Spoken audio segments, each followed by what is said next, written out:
میرے سید غیاث الدین اپنی بیوی سے فرماتے ہیں تو میری شریک حیات بتانا اس بیٹے کا نام کیا رکھا جائے.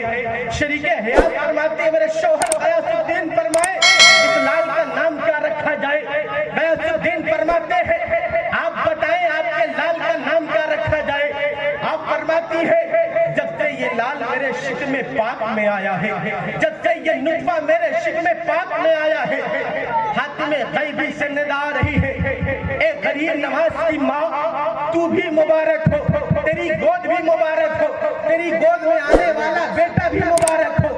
اے میرے شوہر جب سے یہ نطفہ میرے شکم پاک میں پنپ رہا ہے میرے جتنے دشمن تھے سب کے سب دوست ہو چکے ہیں. میرے جو حسد و بغض کرنے والے تھے سب میرے چوکھٹ پہ اپنی ایڑیاں رگڑتے نظر آ رہے ہیں. میرے گھر برکتیں ہو رہی ہیں, میرے گھر میں رفاعتیں ہو رہی ہیں. اب میرے غریب نواز کے والد گرامی وقار فرماتے ہیں اے میری شریک حیات سنو سنو اس لال کا نام اور نہیں رکھا جائے گا, اگر رکھا جائے گا تو حسن سنجری. یہ حسن سنجری کون ہے جانتے ہو؟ حسن سنجری کون ہے تب وہ سنے ہو؟ جسے دنیا غریب نواز کہتی ہے نا اسی کا اصل نام حسن ہے. اس غریب نواز کی امی کا نام جانتے ہو؟ ابا کا نام اپنے جانتے ہو؟ نہیں جانتے ہو یار, ایسا خاموش سے سید سلمان کی جنتے نہیں. نیپال میں آدھار نہیں چلتا کا تب ہم سمجھ سکتے. امی کا نام جانتے ہوں گے نا. جب ماں کا نام یاد رکھتے ہو, باپ کا نام یاد رکھتے ہو, پورے گاؤں کے باپ کا نام سب ایک کے بعد دیگر سب کے بپا کا نام یاد کر سکتے ہو, غریب نواز کے والدین کا نام یاد نہیں کر پاتے. سننا چاہتے ہو؟ یاد رکھو گے پھر زندگی رہی آؤں گا تو پھر پوچھوں گا. میرے غریب نواز کے والد گرامی وقار کا نام بار بار بتایا سید غیاث الدین, اور امی کا نام ماہ نور. کیا نام ہے؟ یہ مشہور ہے عوام الناس میں ماہ نور, اور اصل نام ہے ام البرا. اب آپ غور کریں ماہ نور عرض کرتی ہے میرے شوہر نامدار میرے لال کا نام حسن رکھا گیا ہے, آخر رکھنے کا معاملہ کیا ہے؟ میرے غریب نواز کا والد گرامی وقار فرماتا ہے اے میری شریک حیات سنو, اللہ نے مجھے زہد و تقوی والا بنایا ہے, میں نے بیٹے کا نام حسن اس لیے رکھا ہے تاکہ میرا بیٹا بھی حسن بنتا. نعرہ تکبیر, نعرہ رسالت, ان سے خواجہ غریب نواز. نعرہ تکبیر, نعرہ رسالت. وہی بے گرامی وقار اب بیٹے کا نام حسن سنجری رکھا گیا ہے. اب وہی بیٹا ہے المختصر غور کریں محب گرامی وقار 7 سال کی عمر پاک میں ہے. میرا غریب نواز علم دین سیکھ رہا ہے, قرآن کی تلاوتوں کو سیکھ رہا ہے, حفظ القرآن کو مکمل کر رہا ہے, علوم و فنون کی منزلوں کو طے کرتا ہوا میرا غریب نواز تقریباً 14.5 سال عمر پاک میں پہنچا ہے.